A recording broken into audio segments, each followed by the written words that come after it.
Un saludo afectuoso para todos y sean bienvenidos a nuestra actividad. El continuo proceso metabólico produce pérdidas de sustancias y energía que exigen su restitución a través de los alimentos, los que inician su proceso digestivo en la cavidad oral con la resección y masticación, y luego son conducidos al estómago a través del esófago, mediante el proceso de la deglución. El parasitismo intestinal es uno de los problemas de salud más agudos del mundo subdesarrollado, particularmente durante la infancia, dadas las condiciones de pobreza y de falta de atención médica en que vive la mayor parte de la población. Parásitos como este provocan afectaciones orgánicas significativas relacionadas directamente con las características morfofuncionales del intestino, aspecto este último que forma parte de la actividad orientadora de hoy. Al concluir el estudio de estos contenidos, serán capaces de explicar el origen y desarrollo del estómago, intestino delgado e intestino grueso, así como sus características morfológicas macroscópicas y microscópicas que les permiten cumplir con sus funciones. Además, podrán interpretar las alteraciones que se producen como consecuencia de trastornos del desarrollo o de su funcionamiento normal. En la actividad anterior, conocimos que del intestino anterior se derivan el esófago, el estómago, la parte proximal del duodeno, el hígado y el páncreas, y orientamos el estudio de las características morfofuncionales del esófago. En la actividad de hoy veremos cómo ocurre la evolución del estómago y la parte proximal del duodeno. Además, se estudiarán el origen y desarrollo de los derivados definitivos del intestino medio y posterior. El estómago se forma en la cuarta semana del desarrollo como una dilatación fusiforme del intestino anterior, situado en la línea media a continuación del esófago y por encima del duodeno. Sus paredes crecen de forma rápida y de manera diferencial. Durante su formación experimenta dos rotaciones, una alrededor de su eje longitudinal y otra en el anteroposterior. En el eje longitudinal rota 90 grados en sentido de las manecillas del reloj, de modo que el lado izquierdo, representado en rojo, se orienta hacia adelante y el derecho, representado en verde, lo hace hacia atrás. En consecuencia, quedan constituidas las caras anterior y posterior del órgano. Durante esta rotación, la pared posterior, representada en azul, se sitúa en el lado izquierdo del estómago y crece más rápidamente que la anterior, formando la curvatura mayor. La pared anterior original, representada en amarillo, se sitúa en el lado derecho y en ella se forma la curvatura menor. En el eje anteroposterior, el estómago experimenta una rotación que provoca que su extremo cefálico se desplace hacia abajo y a la izquierda, mientras el caudal lo hace hacia arriba y a la derecha. Esta rotación permite que el estómago alcance su posición definitiva en la cavidad abdominal, con su eje longitudinal descendente orientado de izquierda a derecha. El estómago está unido a las paredes anterior y posterior de la cavidad celómica del embrión a través de los mesogástrios dorsal y ventral. La rotación en el eje anteroposterior modifica también la posición de estos mesenterios, dejando un espacio detrás del estómago denominado bolsa omental. Con el desarrollo ulterior del estómago, el mesogastrio dorsal crece y se extiende en sentido caudal, formando un saco de doble capa en forma de delantal, que se extiende sobre el colon transverso y el intestino delgado, y se denomina omento o epiplón mayor. Del mesenterio anterior se forman el omento o epiplón menor que une el estómago con el duodeno y el hígado, y además el ligamento falciforme que une al hígado con la pared anterior del cuerpo. A continuación, analizaremos las malformaciones más frecuentes del intestino anterior. La malformación más frecuente del estómago es la estenosis pilórica, que se produce cuando hay una hipertrofia de su capa muscular circular a ese nivel, lo que reduce la luz del órgano en este segmento, impidiendo el paso de los alimentos, lo que provoca vómito. En algunos casos, la luz se cierra completamente, lo que constituye una atresia del píloro. Veamos a continuación las características morfofuncionales del estómago. El estómago es un órgano tubular, dilatado en forma de saco, con un orificio de entrada llamado cardias a la altura de la 11ª vértebra torácica, a través del cual se comunica con el esófago, y otro de salida denominado píloro que permite su comunicación con el duodeno, con una disposición cuya altura varía entre la 1ª y la 3ª vértebra lumbar. Ambos orificios están rodeados por fibras musculares lisas dispuestas circularmente en forma de esfínteres para el cumplimiento de sus funciones reguladoras. El estómago ocupa la parte izquierda del espacio supramesocólico, por debajo de la cúpula izquierda del diafragma, y está conformado por dos grandes partes, una vertical y otra horizontal. Su eje longitudinal está orientado oblicuamente de arriba hacia abajo, de izquierda a derecha y de atrás hacia adelante, de manera que la parte inferior del órgano está más próxima a la pared anterior del abdomen y algo a la izquierda de la línea media. Su proyección en la pared anterior del abdomen es a nivel del hipocondrio izquierdo, epigastrio y región umbilical. En la morfología externa del órgano se describen dos caras, anterior y posterior, y dos bordes laterales o curvaturas, mayor y menor.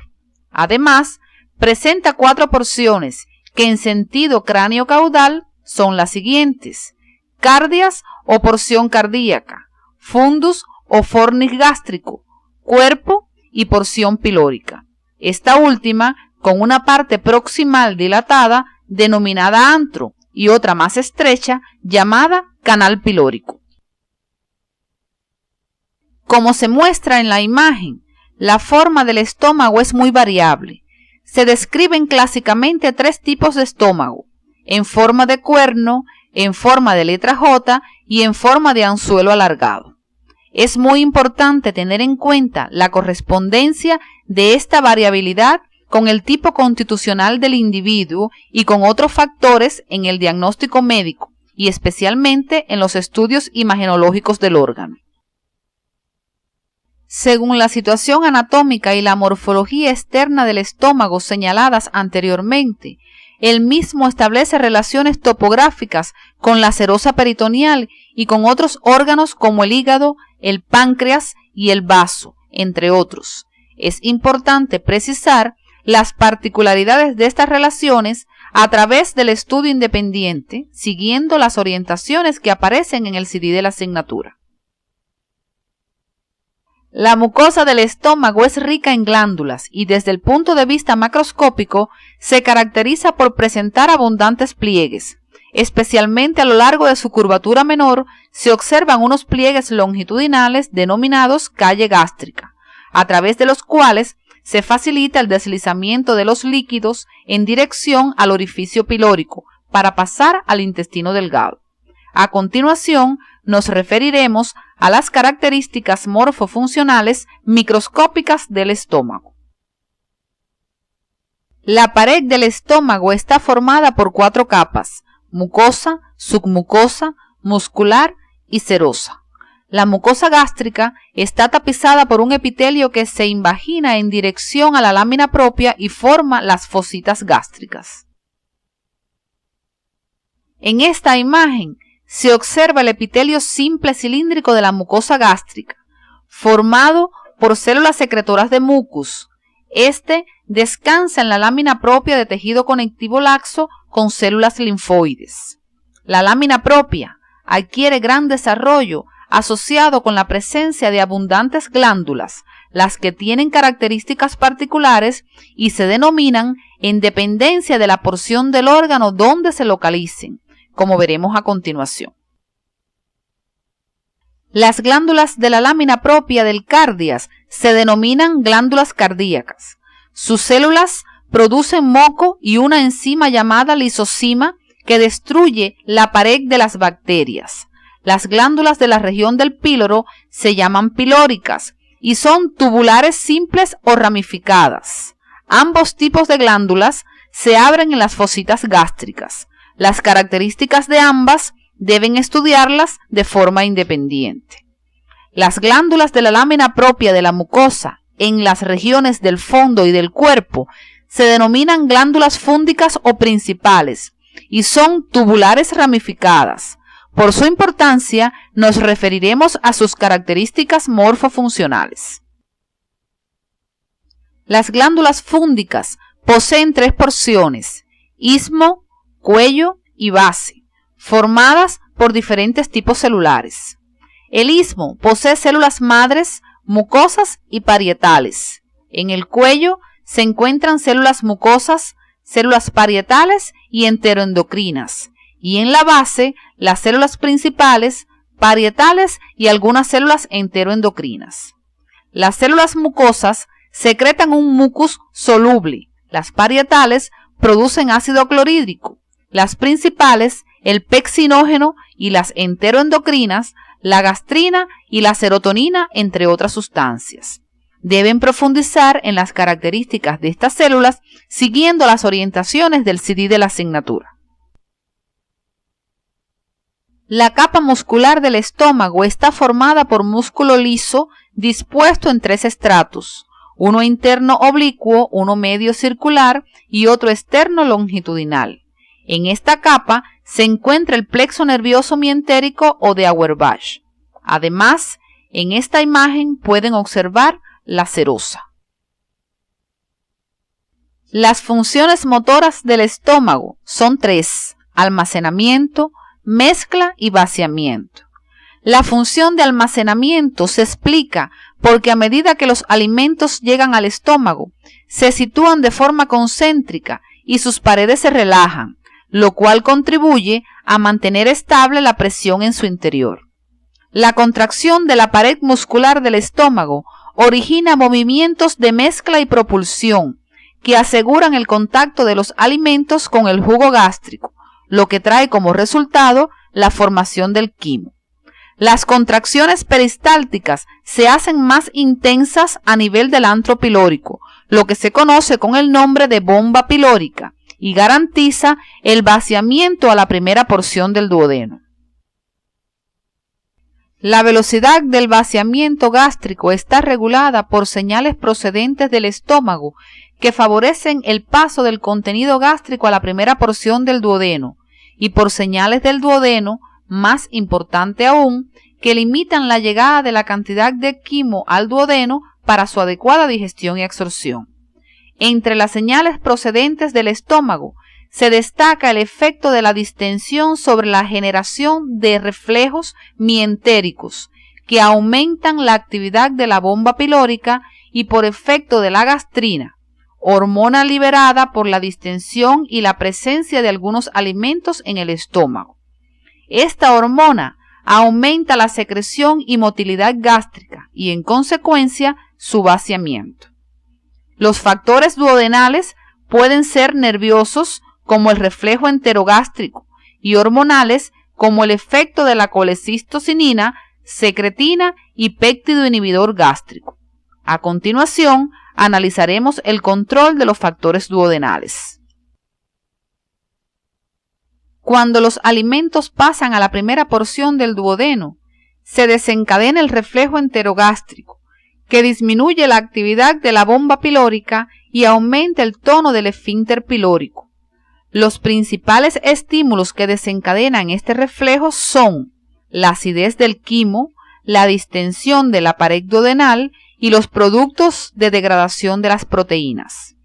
Su importancia consiste en garantizar la velocidad adecuada del vaciamiento gástrico con el objetivo de disponer del tiempo suficiente para la neutralización del quimo y la digestión adecuada de las proteínas.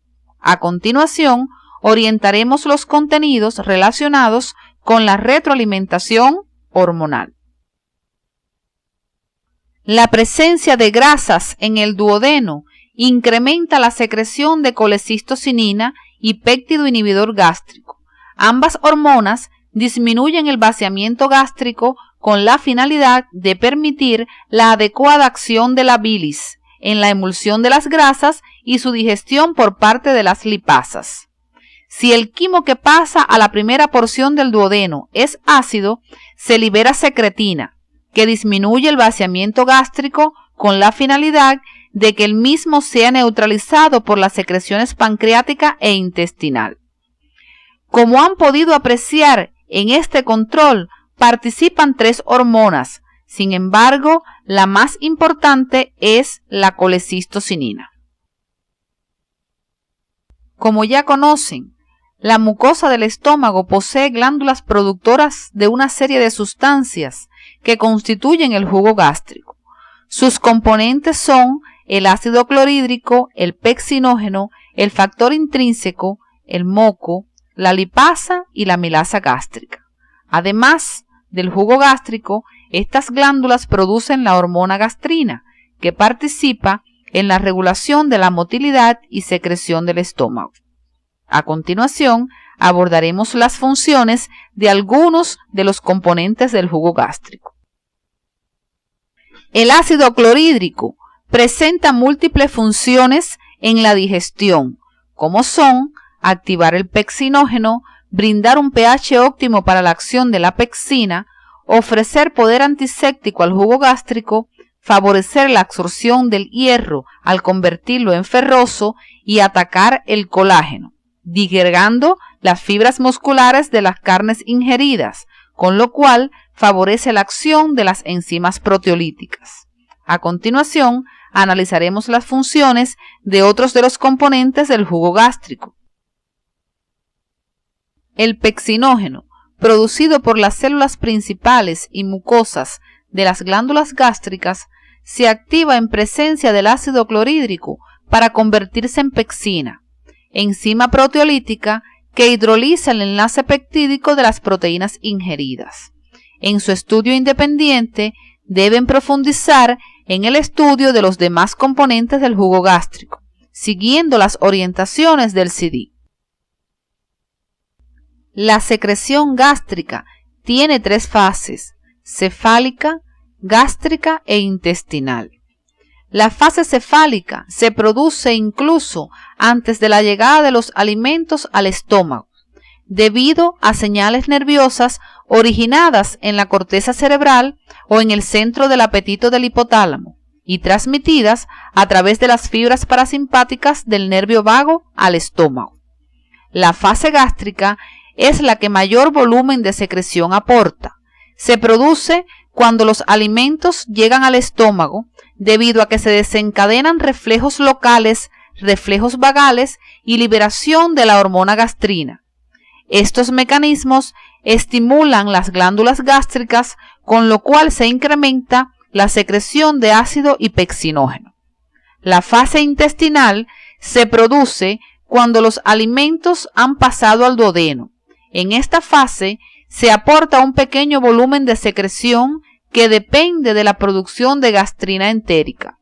Después que ocurre el vaciamiento gástrico, el quimo continúa su mezcla con los jugos digestivos y su progresión a lo largo del intestino delgado, cuyo origen y desarrollo abordaremos a continuación.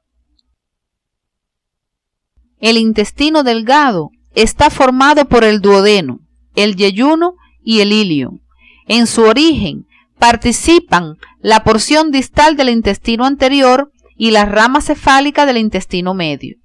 La rama caudal de este último origina componentes del intestino grueso. Sin embargo, por su estrecha vinculación durante el desarrollo, es necesario explicar cómo evolucionan ambas ramas de manera conjunta. El duodeno experimenta en su porción proximal un crecimiento acelerado. A causa de la rotación del estómago en el eje anteroposterior, el duodeno es desplazado de la línea media hacia la derecha en su región cefálica. Su región caudal, por el crecimiento de la cabeza del páncreas, es traccionada hacia la izquierda, lo que le da una forma de letra C. Veamos a continuación cómo evoluciona el intestino medio. El intestino medio en su desarrollo se muestra como una forma de letra C, alargada, con sus ramas cefálica y caudal, y como eje central tiene a la arteria mesentérica superior. Esta porción del intestino se comunica en su porción ventral con el saco vitelino a través del conducto onfalomesentérico y dorsalmente se fija a la pared de la cavidad xelómica por un meso corto. El asa aumenta su longitud y simultáneamente rota sobre su eje en sentido antihorario, hasta completar aproximadamente 270 grados. El crecimiento de ambas ramas no es igual. La rama cefálica lo hace más rápidamente, por lo que se pliega formando asas. Debido al crecimiento acelerado del asa intestinal y el gran tamaño del hígado, la cavidad abdominal resulta insuficiente para contener las asas intestinales.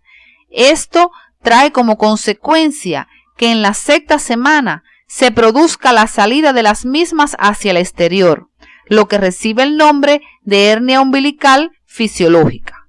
Veamos a continuación cómo se produce la rotación del asa intestinal primitiva. La rotación se produce en 3 etapas. Recordemos que inicialmente el asa cefálica está situada por encima de la arteria mesentérica superior y la caudal por debajo. Por convenio, continuaremos llamando a cada una de las ramas por estos nombres, independientemente de la posición que vayan asumiendo durante la rotación. Observen que en la parte inferior derecha de la imagen aparece una representación de la posición que adoptan las asas durante su rotación. El primer movimiento ocurre durante la salida, es de 90 grados y provoca que el asa cefálica se ubique a la derecha y la caudal a la izquierda. En el segundo movimiento, el asa cefálica se sitúa en posición inferior y la caudal en posición superior. Observen en la imagen que el asa cefálica se ha plegado como consecuencia del crecimiento diferencial. El tercer movimiento hace que el asa cefálica se sitúe a la izquierda y la caudal a la derecha. El mismo es simultáneo a la regresión de las asas a la cavidad abdominal y favorece que el asa cefálica sea la primera en entrar, situándose hacia la izquierda de la cavidad abdominal, mientras que la caudal lo hace posteriormente y sus derivados se sitúan hacia la derecha. El retorno ocurre aproximadamente en la 10ª semana y aunque no se conocen sus causas, se supone que es favorecido por la regresión del mesonefros, la disminución en la velocidad del crecimiento del hígado y el aumento de volumen de la cavidad abdominal.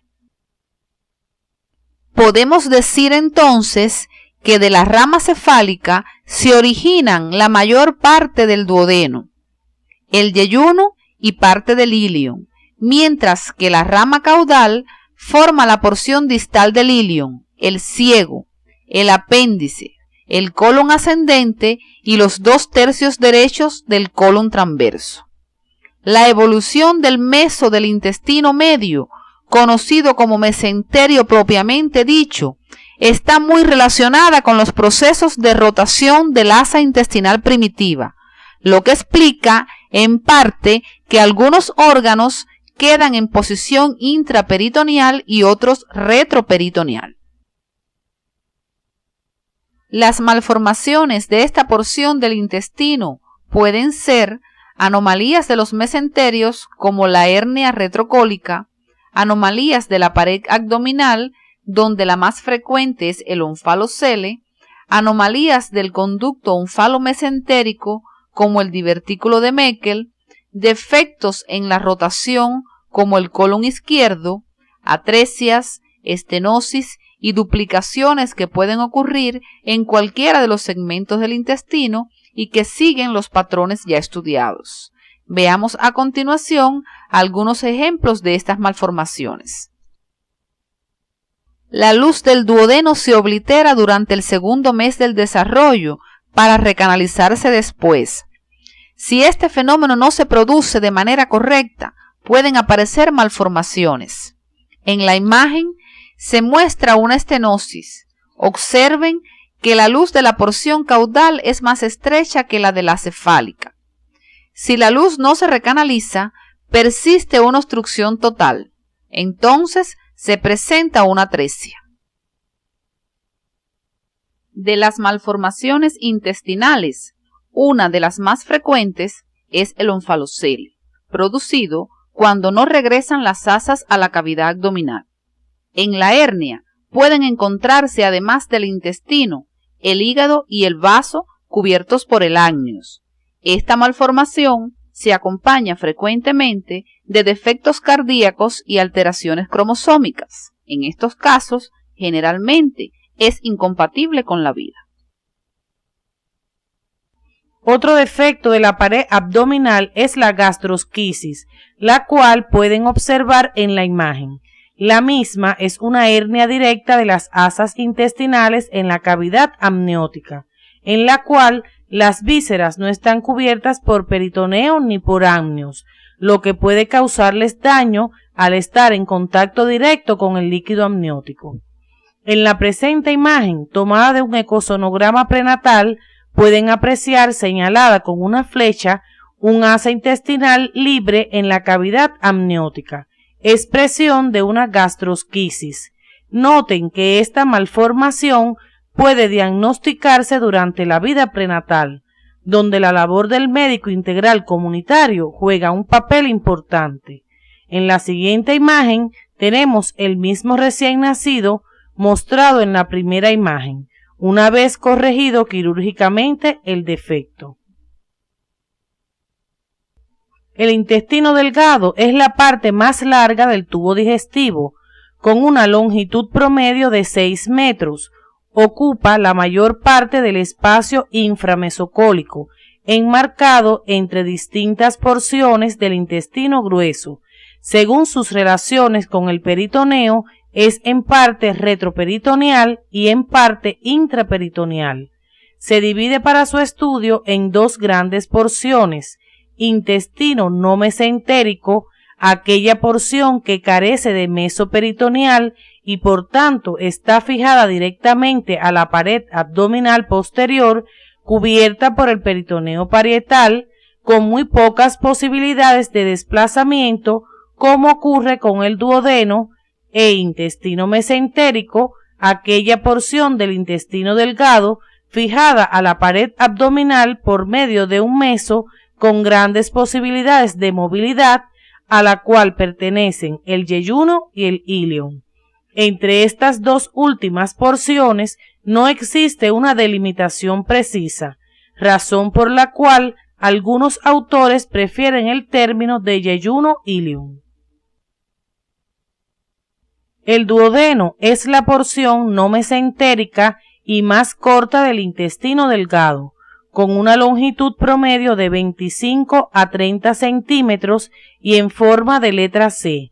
Se extiende desde el orificio pilórico del estómago hasta la flexura duodeno-yeyunal y se proyecta en la pared abdominal anterior en la región umbilical.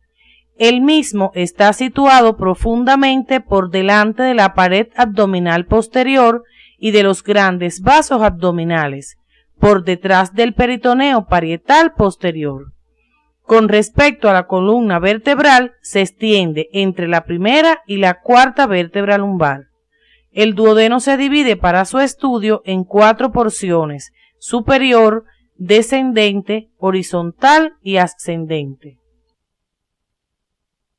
Observen en esta imagen cómo el duodeno, por su forma y situación anatómica, tiene variadas relaciones en sus distintas porciones con estructuras vecinas tales como el riñón derecho, la cabeza y el istmo del páncreas, los vasos mesentéricos superiores, la aorta abdominal y la vena cava inferior, entre otras.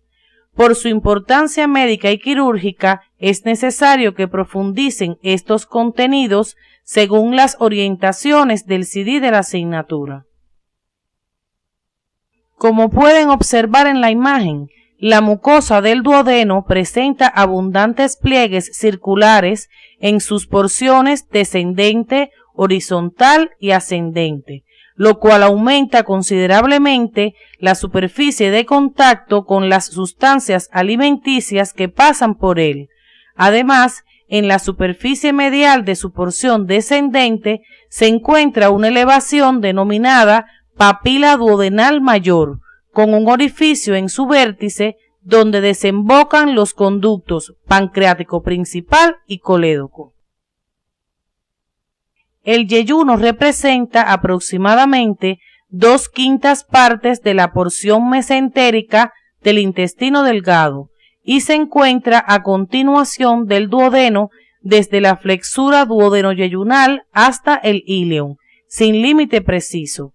Tiene una localización inframesocólica hacia la parte superior izquierda de la cavidad abdominal principalmente y está cubierto por delante por el omento mayor. Por su longitud se encuentra dispuesto en asas para ocupar el menor espacio y por sus relaciones con el peritoneo visceral es intraperitoneal en toda su extensión. El yeyuno tiene una pared gruesa y muy vascularizada.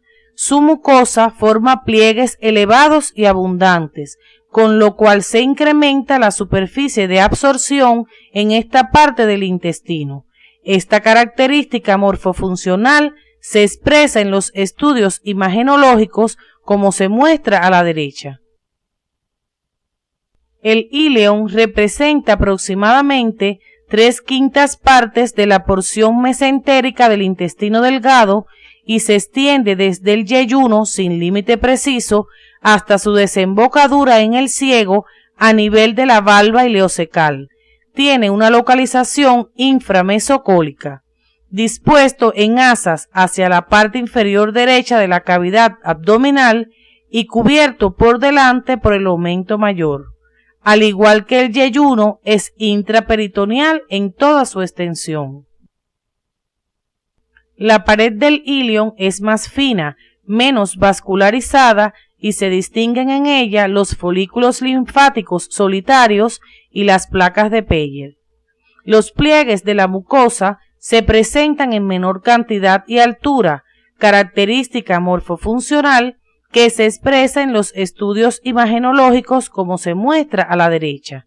Al realizar el estudio independiente de estos contenidos, es importante precisar aquellas características morfofuncionales que son comunes a todas las porciones del intestino delgado y cuáles distinguen a una porción de las demás. A continuación, orientaremos el estudio de las características microscópicas del intestino delgado. La pared del intestino delgado está constituida por 4 capas: mucosa, submucosa, muscular y serosa.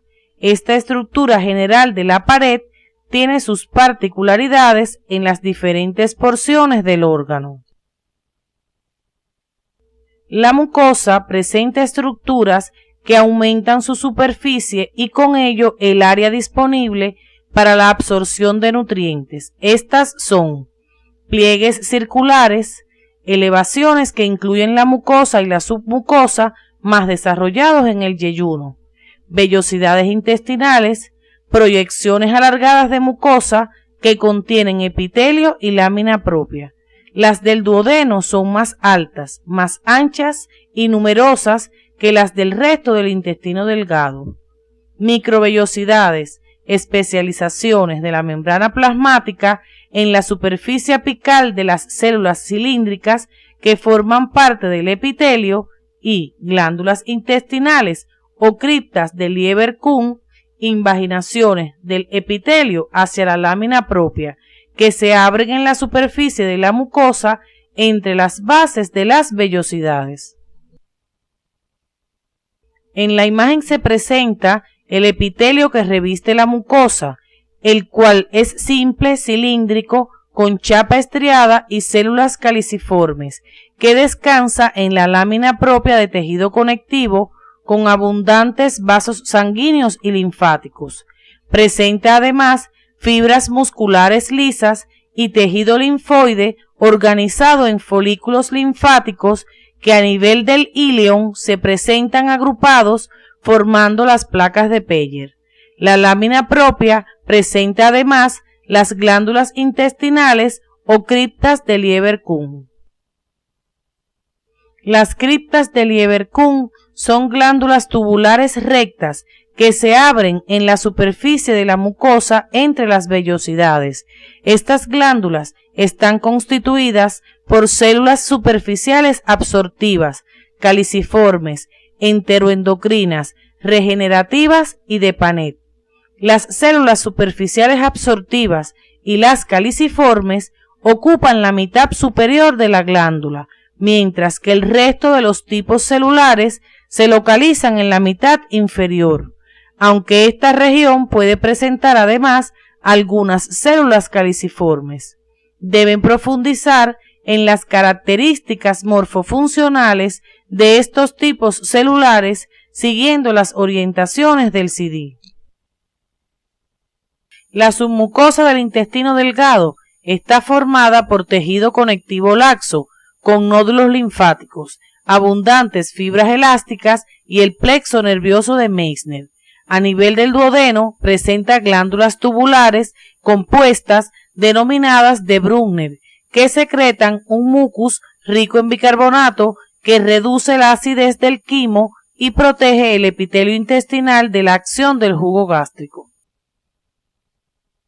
En la imagen se observa la capa muscular formada por dos estratos, uno interno circular y otro externo longitudinal. Entre ambos está el plexo nervioso de Auerbach. Esta capa tiene la función de garantizar la motilidad del intestino delgado.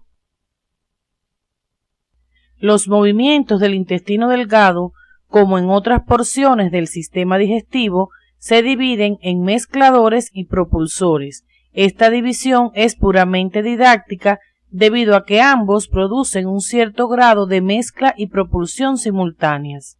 Cuando el quimo penetra en el intestino delgado, distiende su pared e induce contracciones concéntricas espaciadas llamadas contracciones de segmentación que garantizan la mezcla del contenido intestinal con sus secreciones.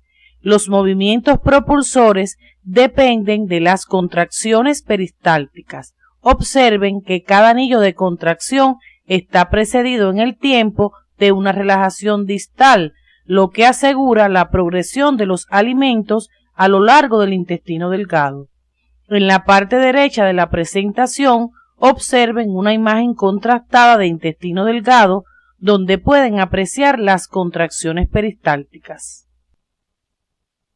El peristaltismo intestinal está regulado por mecanismos nerviosos y humorales.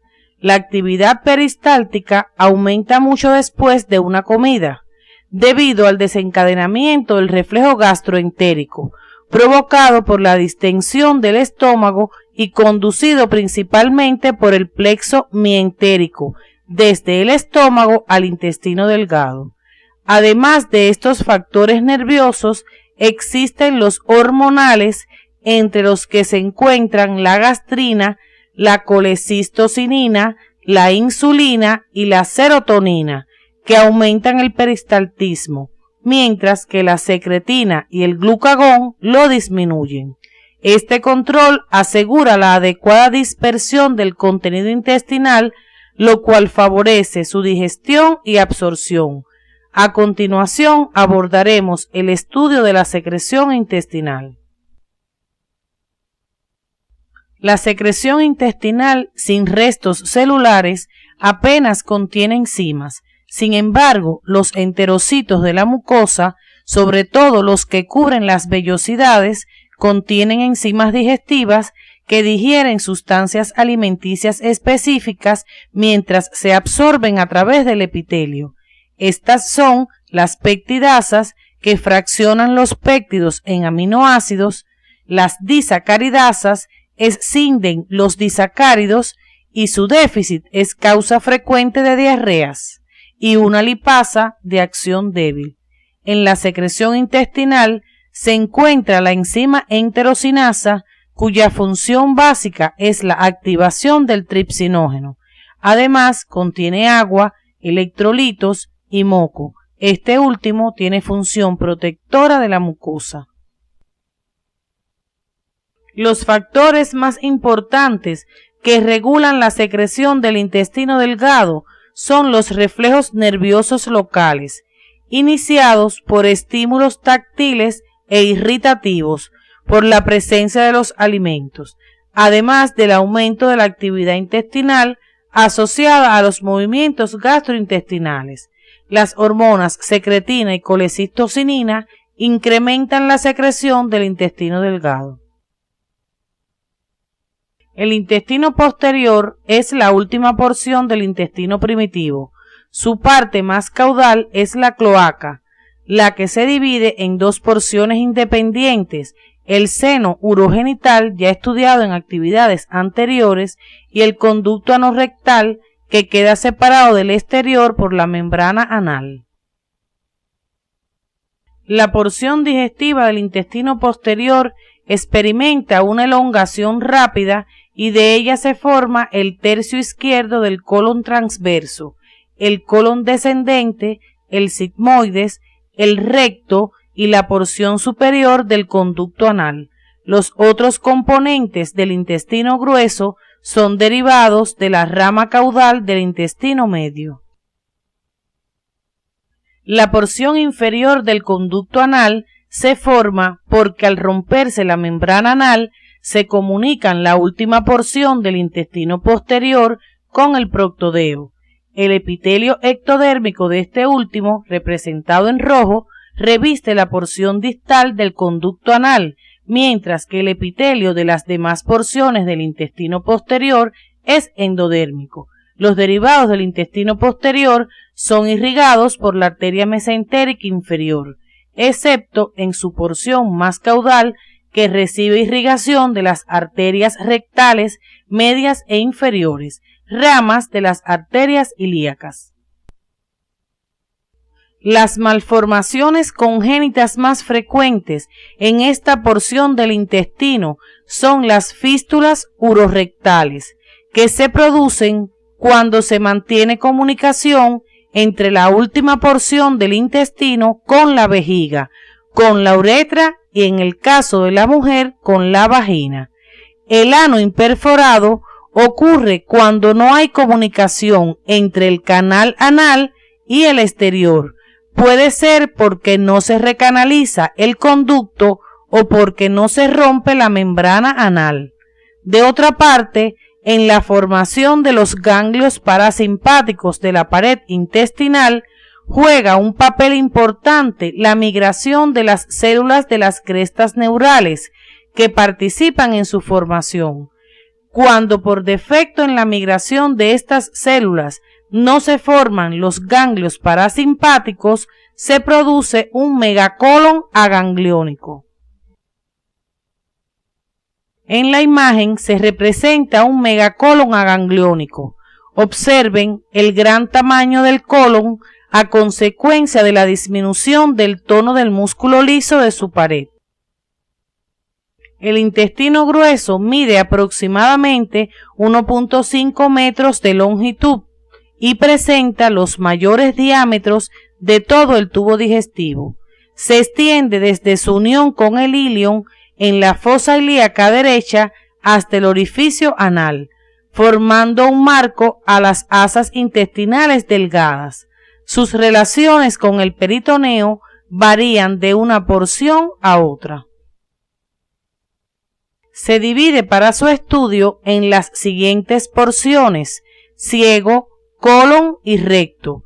El colon a su vez se subdivide en ascendente, transverso, descendente y sigmoide. Es característico del intestino grueso la presencia de 3 bandas de fibras musculares lisas dispuestas longitudinalmente, las tenias cólicas, que se extienden desde la base del apéndice vermiforme hasta la parte superior del recto.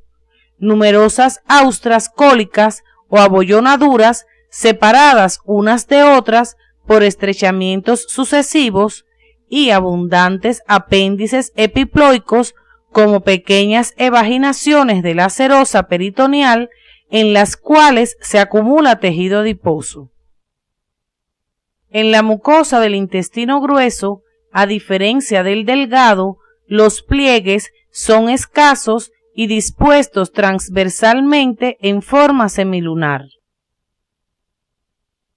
La porción cecal del intestino grueso está situada en la fosa ilíaca derecha y cubierta completamente por el peritoneo visceral. Es característico en el ciego la desembocadura del ilion por su pared medial y la presencia en su pared posteromedial de una prolongación fina y alargada que es el apéndice vermiforme, estructura rica en tejido linfoide que frecuentemente presenta reacciones inflamatorias que requieren de atención médica de urgencia.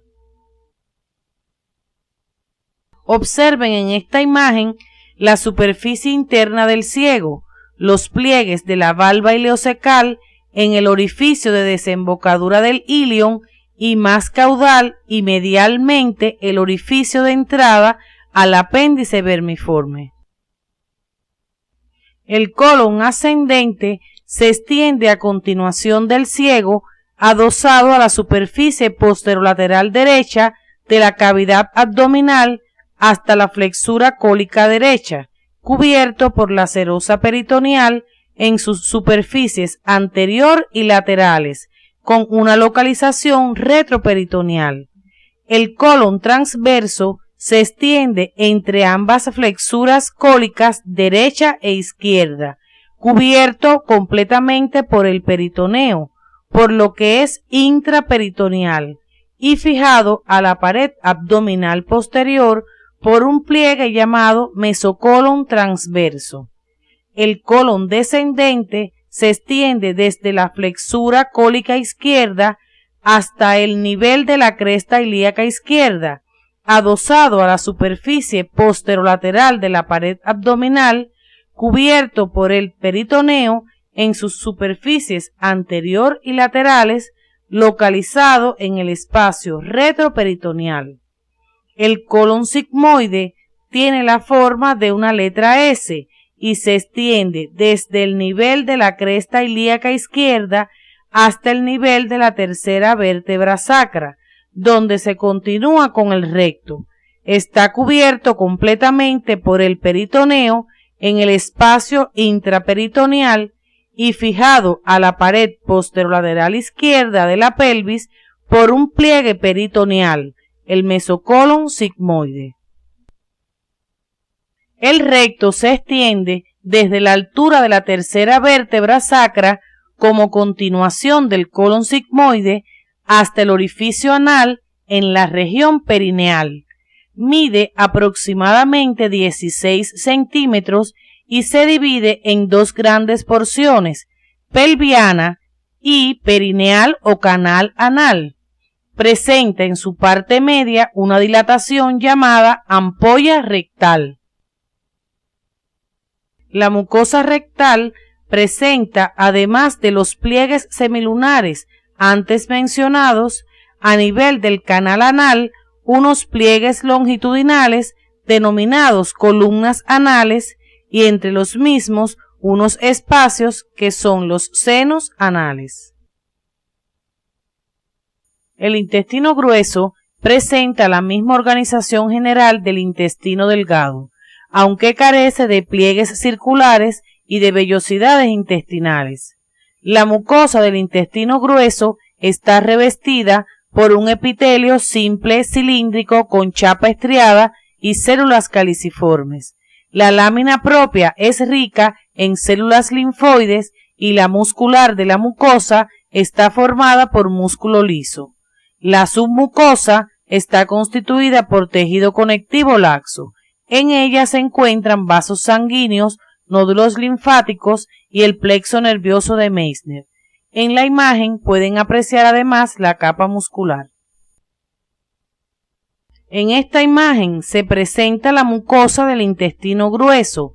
Observen el epitelio de revestimiento en el que abundan las células caliciformes, las que aparecen de color blanco.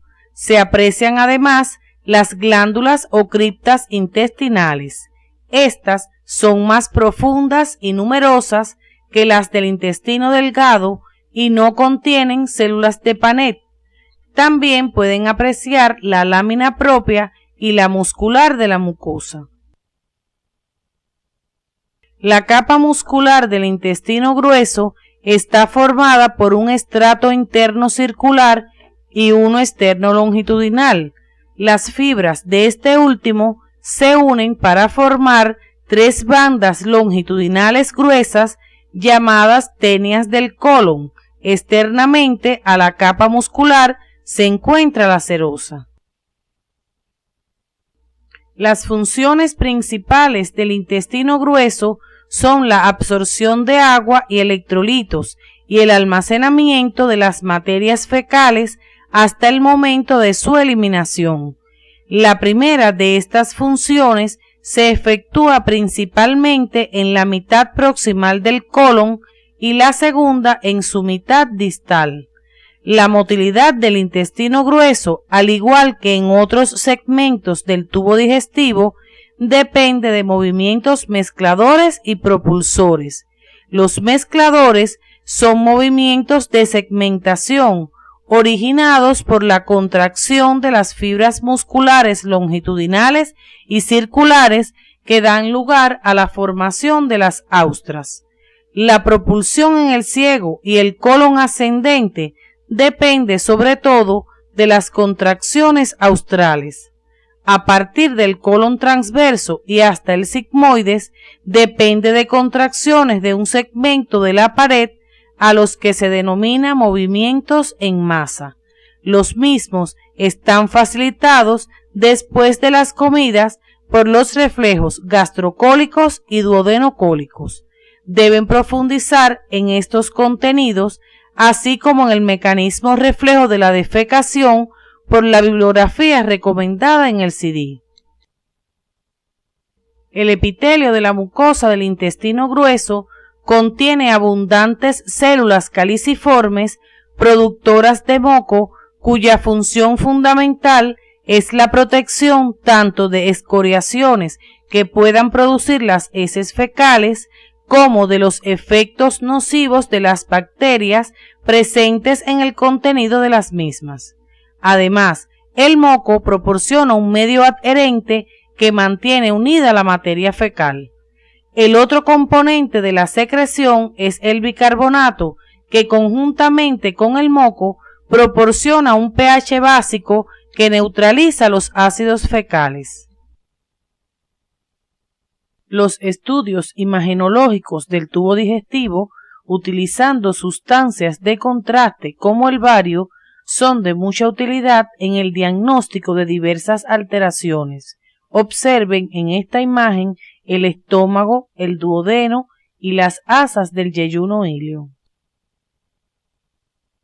Observen ahora la porción pilórica del estómago y la primera porción del duodeno, conocida con el nombre de mitra duodenal. Más distalmente se visualiza la porción descendente del duodeno, pero con menor intensidad. Observen en esta imagen las asas del intestino mesentérico. Fíjense que son muy evidentes las diferencias entre el yeyuno y el ilion. En esta imagen del intestino grueso se pueden identificar sus distintas porciones y las flexuras cólicas derecha e izquierda. Al finalizar la actividad orientadora, podemos formular las siguientes conclusiones. En la formación y desarrollo del sistema digestivo ocurren cambios progresivos y sistemáticos que permiten las transformaciones morfofuncionales necesarias para que el recién nacido pueda ser alimentado por esta vía. Las características morfofuncionales de las paredes del estómago e intestinos delgado y grueso aseguran la motilidad y secreción, las cuales presentan particularidades en cada segmento y son reguladas por mecanismos intrínsecos y extrínsecos. Nos despedimos con esta representación sencilla del ciclo evolutivo de un parásito del grupo de las duelas que afecta selectivamente al hígado, uno de los órganos que será objeto de estudio en la próxima actividad.